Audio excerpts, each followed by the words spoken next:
Hello everyone. We're continuing on with Depression Quest. I don't think we need an explanation, so I'm just gonna get right into the game.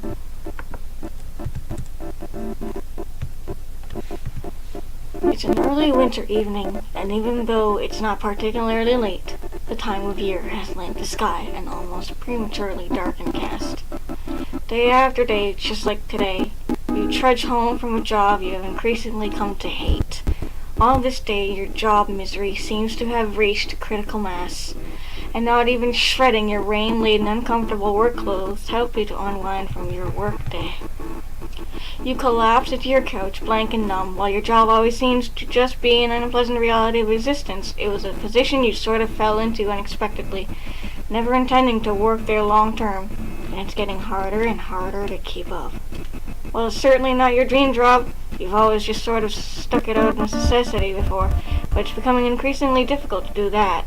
Though you couldn't even begin to imagine what else could you do. You find yourself face to face with the question you just can't ignore.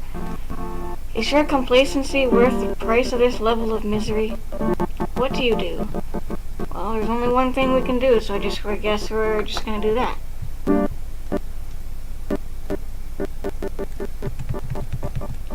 Grab the TV remote, wanting nothing more than to forget all about the terrible day you've had at work. You flip on the TV and let yourself get swallowed up by the couch.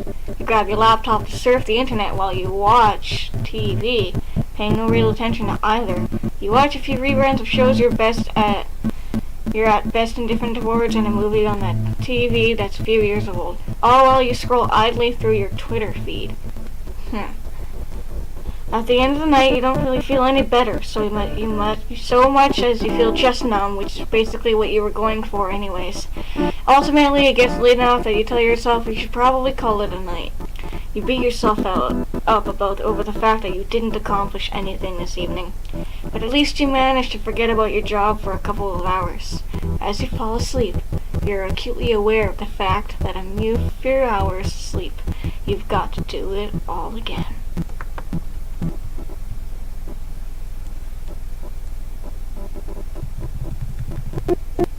It's a little past 8 p.m. on a Tuesday night. You're at your computer, frustration levels peaked, rubbing your eyes and sighing heavily. You're working on a project from your job that has you stretched to wits and trying to meet a looming deadline. And as it lurks closer and closer, you are seriously doubting your ability to get it done. You're dragging your feet a little at work due to your complete lack of energy lately. In spite of wanting to do a good job, you find yourself unable to push past it and feel horribly useless for it. You slide out your hands off of your face to look at your screen as it beeps at you. Attic. Hey, are you there? I really need to talk to someone about something.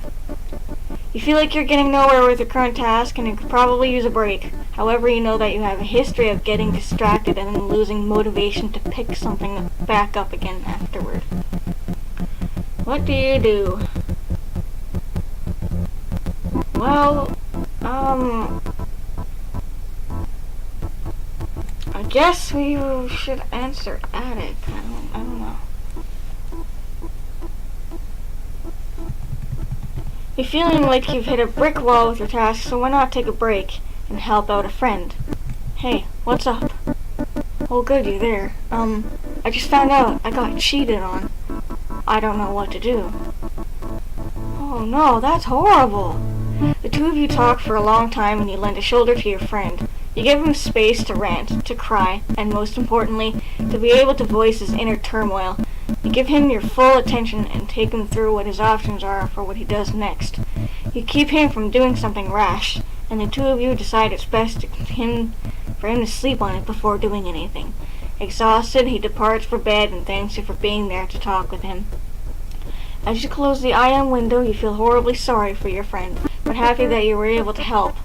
It serves as a tangible reminder to you that you're capable of being useful to someone instead of solely being a mess that needs everyone else's help. You boot up your work project and find that you're suddenly able to get some solid progress done on it that night.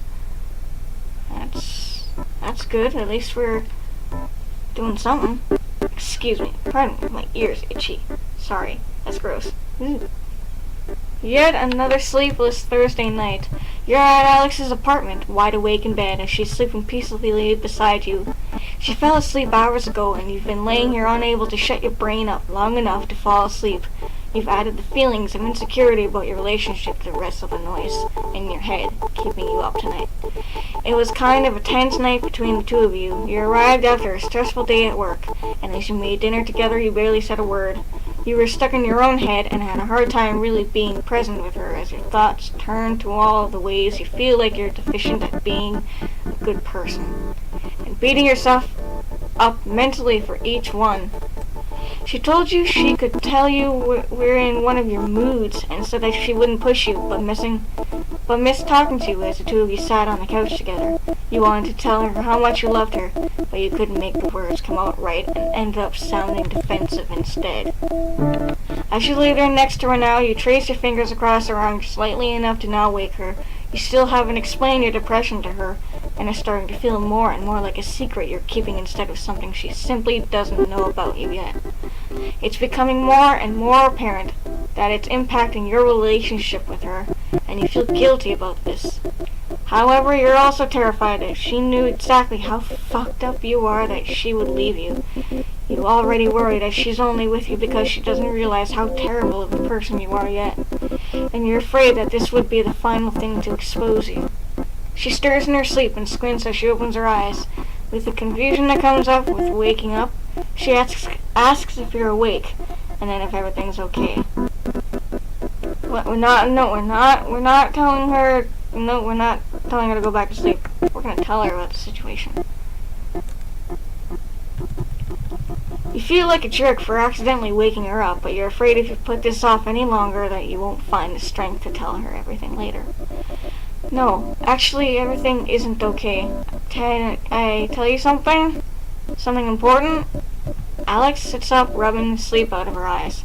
For the rest of the night, you lay side by side, holding hands, as you tell her everything. You tell her how it's more than just feeling sad sometimes, how you feel trapped by your own mind sometimes, how sometimes you feel nothing at all, and how you can't shake it off. She listens the entire time, occasionally asking questions about how this or that works, or asking you to explain something further. She squeezes your hand and tells you she understands, and that she's sad you didn't tell her sooner. After laying silent for a moment, the weight of what you did hits you. You desperately want her to say something and tell you how she's feeling about all of this, but you're too afraid of what the answer would be to ask. You start convincing yourself that now that she knows everything, she's going to leave. There's no way someone could deal with how you really are. So how can I help? What do you need me to do? She asks. You think for a second, and the answer you come up with fills you with despair. I honestly don't know. I wish I knew how to fix this, but I don't know that you can do anything.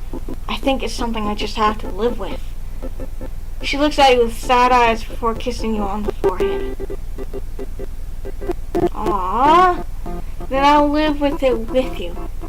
I don't know how you could possibly love me. She rolls over and wraps her arms around your neck, settling her head on top of yours. You don't need to. Just know that I do. Aw. That's it. Okay, hang on. Hey, buddy. Hey, buddy. Hey, buddy. But, okay. It's a Friday night, and you're laying across your bed, feeling pathetic. As you were leaving work tonight, a group of co-workers asked if you wanted to join them for drinks. Feeling antisocial and put on the spot, you declined. You have a bad habit of doing this. You're often convinced that you were weird and terrible, and that any invitation to hang out will end in disappointment for those inviting you. You never feel like you know how to act in group outings, and you feel like a total creep, since it seems to come so naturally to anyone who isn't you. You find yourself petrified of breaking some unknown social rule that you don't often go out. Now, however, you find yourself alone at home. Your brain has begun telling you how pathetic and sad you are for being unable to just be a normal person and go out with nice people. You can't figure out why you can't just go out and meet people and enjoy yourself. At the same time, you're also feeling like no one would possibly want to hang out if they really knew you, because you're dull and weird anyway. You try your typical strategy and boot up Netflix to distract yourself from these feelings. frustration with yourself builds, and you realize you have to do something else with your night. Anything else to take your mind off how awful and lonely you feel right now. What do? Obviously, we're not going to call Alex, or see if Attic is online, or get over and go out to the bar where your coworkers are hanging out anyway. Because we're not going to do that, apparently. I'm not going to resort to drinking. Going out somewhere alone, I don't think that would be a good idea. I think we're going to play with the cat. Because playing with cats are fun. Because cats are awesome. Nights like this, you are very glad you made the call to become a cat owner. Feeling too socially burnt out to interact with other people, you go find your cat. You get her to chase a laser pointer for a solid 30 minutes before she tires herself out. She pads over to you and collapses in a heap in your lap, growing loudly. Though initially she hated being picked up, you carry her to the computer desk with you and she doesn't object. Setting her down in your lap, you comfortably surf the internet for a while before heading to bed. Having her here with you has a calming effect, and it makes you feel a lot less alone. Hey, I have a laser pointer somewhere, but it's broken. I didn't do it on purpose, but I did have a laser pointer, and it was fun.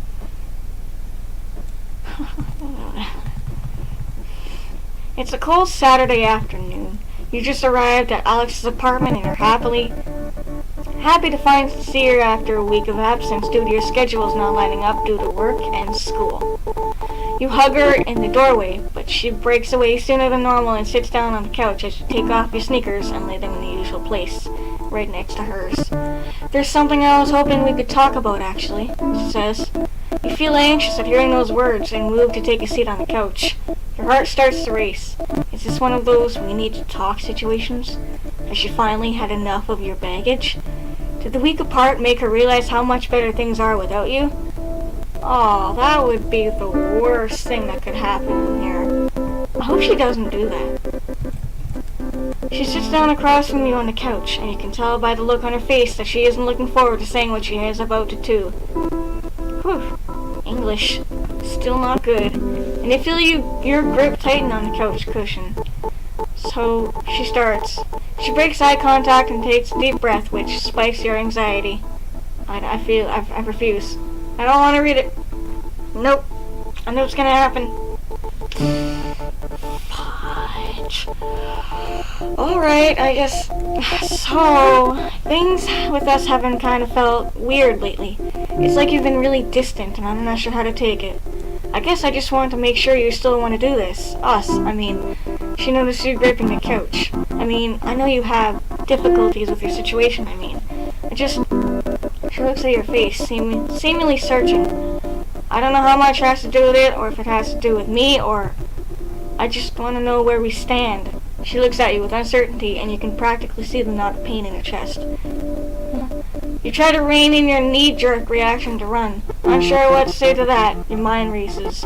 You know you have to choose your next words carefully. The self-deprecation rages in your mind, you try to think through it. You try to sort out what you really want to do here. A myriad of feelings is boiling inside you. Which one do you... Why is that there twice? That really confused me. Which one do you listen to? And things for her own good, you're clearly not making her happy. You still want this, say whatever you can to make her stay, regardless of your concerns. Yes, there has been distance. Attempt to solve it by asking her to move in. That's gonna make her even more... I don't know. I'm hating myself for thinking of the one to click. But I'm gonna have to go with number 2. And make her happy, because the only thing she's doing with staying with us is we're making her miserable as well. So, guess we're ending it.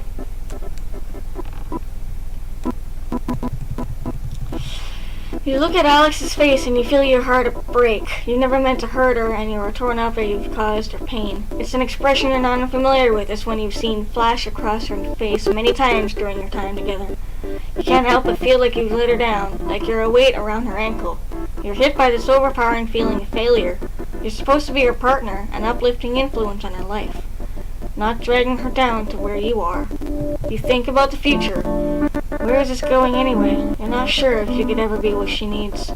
Even though you've discussed your situation with her, you still fear that she doesn't realize the depths of how bad it gets. It's one thing for you to detail how you feel sometimes, and for her to see it pop up occasionally. It's an entirely different situation for it to be something she has to live with alongside the closer you get. You start to speak with the words choking your throat. None of this feels real. I think we should break up. Oh God. The words feel foreign as you speak them, as if they were a collection of sounds rather than the death knell for your relationship. Soon enough, both of you are in tears as you're talking through it. You're both devastated, but settle on breaking up. Reality hits you over the next few days, and you spiral into a very deep low. You withdraw entirely and outside of work. Your only interaction with another living creature is with your cat. It's going to take you a long time to get over her. But in the moments that you feel a brief clarity of mind, you take a small comfort in hoping that she can find someone who is better for her now. Oh man, that sucks. I don't know if I want to continue this. Well, yes, we gotta. It's December and you've returned to your parents' house to celebrate the holidays with your family. Out the living room window, you can see a gentle flurry of snow drifting down to meet the pristine blanket of white from yesterday's unexpected Christmas Eve snowfall, and you quietly laugh to yourself at how incredibly cliché it seems. Still, as you sit down to dinner, you can't help but notice how being surrounded by family and the overly kitschy atmosphere your mom's decorations have created have actually made you feel relaxed and almost comfortable. Your mom is running around frantically checking the oven and its stockings, just generally trying to family time it up, while your dad sits at the head of the table drinking a beer and laughing with your brother Malcolm. His wife Karen is there too. Oh yeah, I forgot! Our brother is married! Well, how did I forget that? You've always gotten along well with it, and your parents even agreed to let you bring your kitten along. She's been darting in and out of people's legs and hopping into laps all night. Ah, how adorable. As you thoughtfully munch away at your turkey, listening to the conversations around you, your thoughts drift back over the last few months. You think about how hard things have gotten, replaying over in your head some of your worst, as well as some of your best memories. It seems like all these things just came to a head over the past few months. With a sudden flurry of relationship turmoil and professional anxiety, social stress, and above all, an omnipresent sense of weight that it seems you have just recently become aware of. You're drawn out of your reverie by your dad's familiar booming laugh at some cheesy comment Malcolm made seems to have hit his mark. Sitting at the table, you're suddenly immensely glad for the chance to be able to ignore everything for an evening and not have to struggle trying to explain yourself for once. Fortunately, everyone seems to be content with laughing at each other's jokes and discussing favorite sports teams, and for a while you think you'll be able to get through dinner without any embarrassing personal intrusions. But no sooner did the thought cross your mind than the table conversation trickles off, leaving a slightly awkward silence to descend upon the dinner. So how are you doing these days? Your mom asks you pointedly. It's such a simple question, and one that you seem to have had to answer countless times recently. You take a moment to collect your thoughts, then looking up, you take a deep breath. Well? Oh, are we gonna tell her? Are we telling her? I really hope so. No doubt that depression is a battle, and it seems to have taken a particular toll on you. As the days go by, you find yourself interested in less and less. You think back to your life a few months ago, and compared to what you are now, it seems like you've just lost so much. Work has become unbearable as the thought of you dragging yourself day in and day out to a job you can't just stand so you can scrape through enough money together to do it all again the next day. It has ground your will down. Lately, your job performance has suffered tremendously. Your boss has already had a conversation with you about your absences. At this point, losing your job is not really a possibility. It's downright probable. Your personal relationships have deteriorated as well. While you could never describe yourself as a social butterfly, your constant flakiness and continuing withdrawal from your circle of friends has all but alienated them from you completely. Nowadays, you rarely see or speak to them, and what you do, the conversations are strained and per functionary. You almost never leave your apartment anymore. Your detachment from the world even ended up costing your relationship with Alex. While she made every effort to be supportive and understanding, your refusal to try to manage your situation forced her to have to choose between having to constantly look after you and pursuing her own goals. As she continued to excel in her program at school, she made it very clear on more than one occasion that she was dedicated fully to her education and career, and couldn't afford to be held back by somebody who insisted on being stagnant. The subsequent split was practically inevitable. You could never wrap your head around the whole notion of therapy and view it as anything other than invasive, refusing to admit you needed help. Your decision to try and tackle your depression on your own now seems woefully miscalculated. Your friends may have been willing to listen to you at first, but over time your reluctance to accept any of their advice simply drove them away, leaving you with little in the way of a support network, with nobody to vent and an ability or unwillingness to seek help on your own. You quickly lost any desire to attempt to overcome your depression, and your downward spiral seemed to compound geometrically. Poring over the events of the past few months is, even now, exhausting and defeating. Looking at the person you were with mere months ago is almost surreal. It feels like a completely different person living a completely different life. In fact, it's hard for you to imagine never having had a life that wasn't completely devoid of feeling or drive. The prospect of trying to imagine what your future holds seems not only impossible, but irrelevant and of little interest to you, as your life has become just a series of trudges from one emotionally exhausting moment to the next. You look across the table to your mother, weakly meeting her gaze before dropping your eyes to the floor. You open your mouth to answer, but no words come out. You don't even bother pretending to try and think of what to say. Epilogue? Are we at the end?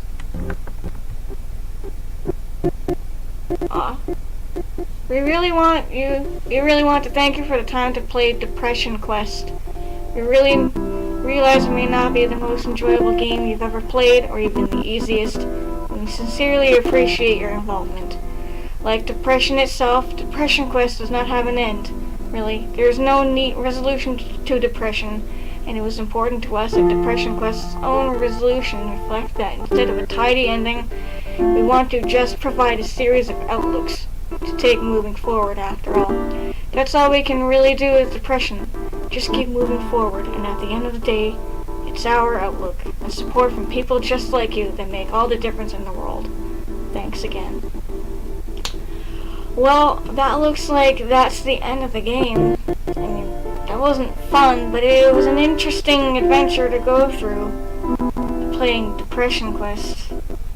Now I truly know what it's like for people to go through that, and before I end this video, I just want to say if any of you are going through depression, and if you're watching this or something, I just want to say that you can get help. There are people that will talk to you.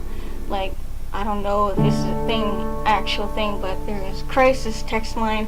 There's guidance counselors, there's parents, and there's other people that will help you. At least try and stop your I have no idea. I don't know how to talk about this stuff. I don't have any experience with experiencing depression. But if some of you out there are, then I fully support you, and I'm sorry that you're having to go through that. But it'll get better. Well, I don't know. It's not gonna get worse, but it will get better over time. You just need to fight the depression. Don't give in. And please, if you're having any suicidal thoughts, please talk to someone. I can't stand it if some of you are watching this, but you out there with depression and you're having suicidal thoughts. It'll be on my conscience knowing that some of you are not thinking right and ending your life, which I don't want. So please, let someone help you and overcome that.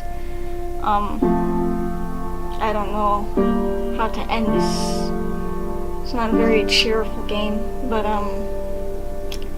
if you guys want to go play this game, there will be a link in the description down below. And I hope you had an interest in watching this. If you did, hit that button down below. And as always, thank you so much for watching. Like always, I will catch you all in the next video. Stay awesome. Seriously though. Stay your awesome selves. Don't